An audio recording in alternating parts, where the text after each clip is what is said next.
Halo semuanya, perkenalkan nama saya adalah Ryan Krisnamengka. Dari sini aku akan mempresentasikan nih hasil UTS PBS aku. Nah, di sini aku sudah membuat website interaktif, website yang responsif juga. Tanpa berlama-lama, kita langsung saja masuk ke strukturnya. Oke, struktur pertama ini aku menggunakan HTML dan CSS dengan inline JS di dalam HTML. Dan juga langsung saja kita masuk ke HTML. Aku juga menggunakan HTML5. Di sini aku menggunakan struktur HTML yang pada umumnya itu ada head, body, eh, juga HTML. Oke. Langsung saja kita ke bagian headernya. Di sini di sini ada profil, ada namaku dan juga iniku. Dan aku juga langsung nih akan beri lihat ini ya apa namanya? Ini ada tampilan websiteku yang tadi aku udah buat. Oke, di sini ada header, di sini ada header nih. Untuk ini profilnya ada picture aku, terus juga kita masuk ke navbarnya. Oke, ini untuk navbarnya. Oke, di sini ada tulisan data type target. Itu maksudnya apa? Nah, jadi maksudnya user ini bisa apa namanya memilih nih target mana yang mau dipilih, apakah pendidikan, pengalaman, keahlian, atau publikasi. Nah, kalau misalkan dipilih, nanti dia akan berubah. Ini ada di apa namanya di script JavaScript-nya. Nah, terus em, apa namanya di bagian section ini kan dia ada area polite. Nah, ini bakal ngasih tahu nih kalau misalkan itu tuh bisa dipencet nih, seperti itu. Dan juga di sini kita bisa melihat kalau dia tulisan hidden. Jadi kalau misalkan ada navbar yang dipilih, maka yang itu akan terhidden terlebih dahulu. Kalau misalkan dipilih, maka yang tadi biodata dan seterusnya akan ditutup atau di hidden lah. Oke. Jadi kita masuk ke aside. Di sini aside aku ada kelas aku di sini, ada hobi juga dan apa namanya? eh aneka macam hobi aku, ada futsal bola dan segala macam. Lalu kita masuk ke bagian footer. Oke, di footer di sini aku ada Instagram, aku satu saja, lalu ada copyrightnya, dan di sini ada eh, websiteku dan motoku. Semangat terus. Oke, di sini fitur tambahan juga nih aku bisa mengklik ke bagian personal iniku, Instagramku, terus kita langsung saja mungkin masuk ke bagian style CSS-nya. Oke, style CSS-nya sini aku definisikan menjadi root, yaitu ada background-nya, ada box-nya, border-nya. Nah, terus aku juga ngasih nih box sizing-nya nih. Itu maksudnya tuh biar radiusnya itu sama semua gitu loh. Nah, terus juga sekarang kita masuk di bagian foto. Nah, ini fotonya. Nah, foto ini tuh maksudnya foto tuh di kiri dan teksnya tuh di kanan gitu. Terus juga di HP itu nanti ada di HP di bawah itu tuh bakal mengecil gitu loh biar enggak bukan biar enggak sih maksudnya biar menyesuaikan lah seperti itu. Oke, kita masuk ke bagian navigasi. Ini navigasinya. Jadi ini misalnya state aktif dia itu akan terlihat jelas ada border kayak berubah terus ada shadow nih maksudnya itu jadi seperti ini nih. Nah, seperti itu. Ada animasi-animasi juga gitu loh. Terus juga sekarang kita masuk ke bagian section. Oke, di section ini di bagian konten ada animasi juga. Ini maksudnya nih, seperti ini animasi-animasinya. Oke, terus ada tuh, kita dipencet dia bakal animasi seperti itu. Oke, ini untuk biodatanya, per animasi-animasinya seperti situ. Nanti kita bisa lihat nih di bagian biodata. Nah, tuh. Ini bukan biodata ya? Salah salah. Ini bagian biodata. Nah, seperti itu. Lalu di bagian pendidikan, lagi ada bagian publikasi, terus ada publikasi seperti itu. Ada skills, ada site. Nah, terus kita masuk ke bagian CSS-nya. Oke, di CSS sebentar. Di site ya. Nah, di site.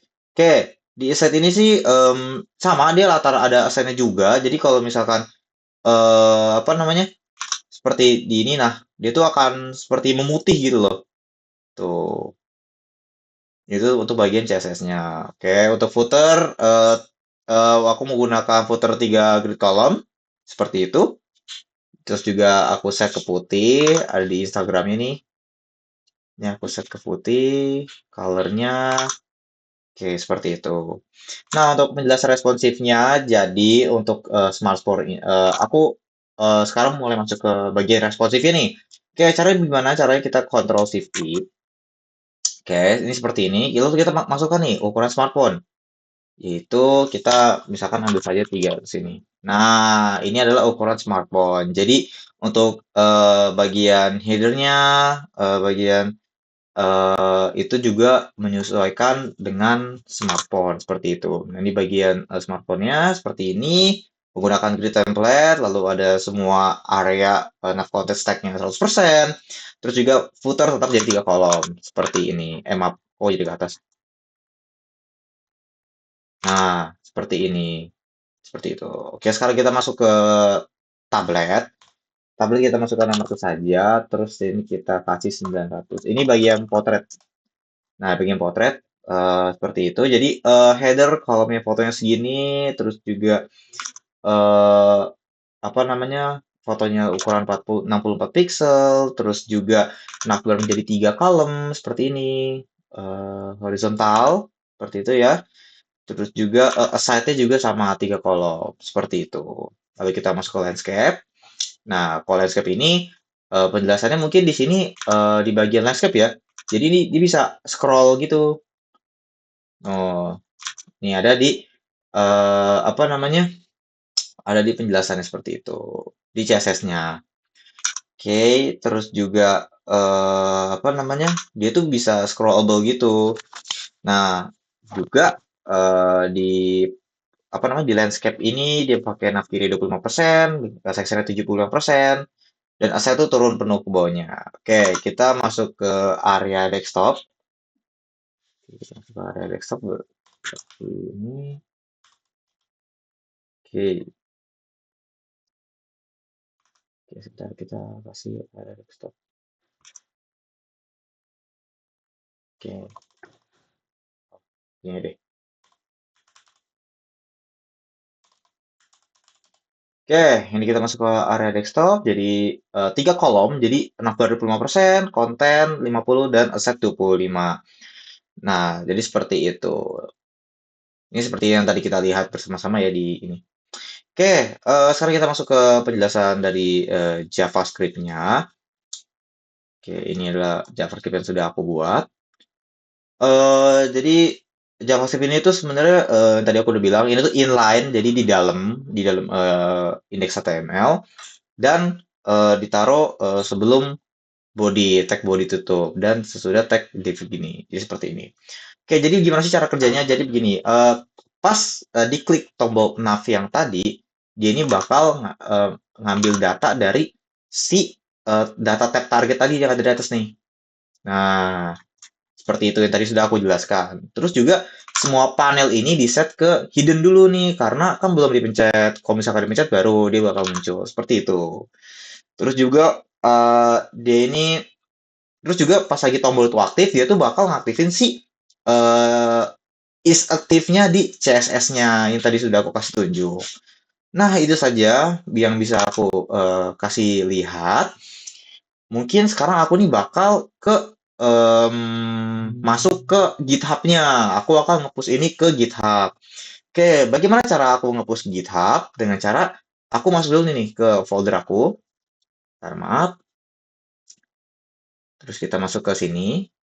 Lalu di sini kita copy saja di sini. Copy, lalu kita masuk ke VS Code, kita balik ke terminal. Nah, kita masuk ke terminal nih. Oke, di sini kita pilih dulu nih. Kita ke Git Bash. Oke, kita tunggu dulu. Pertama-tama kita kita ketik dulu cd dulu, terus kita langsung paste saja. Tapi kita harus memakai tanda kutip di sini. Dan yang harus kita perhatikan adalah ini slash-nya tidak boleh seperti ini. Sebentar, ini kok nggak mau. Nah, oke, seperti ini. Oke, terus pakai D, terus begini. Oke. Nah, kalau sudah selesai, di enter saja. Aduh, salah. Lupa, lupa, lupa. Lupa tanda kutip di sini. Oke, kita ulang. Langsung kita kopas aja, tapi di sini kita ini sampai sini. Oke, dah, kita enter. Nah, oke, kalau sudah kita git init. Oke, sudah. Bagaimana kita cara tahu apakah itu sudah tergit init? Itu dengan cara kita mau buka, nanti kita muncul nih, ada di sini folder git. Oke, terus kita git add dulu, git add, kita enter. Oke, sudah. Lalu kita akan git commit dulu. Git commit m uts tbs. Seperti itu.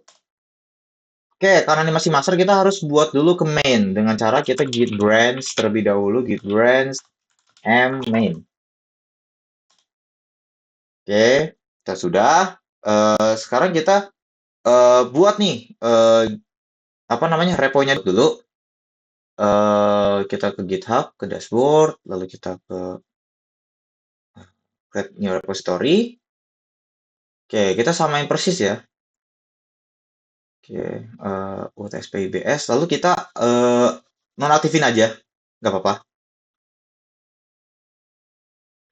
Nah, terus dari sini kita coba.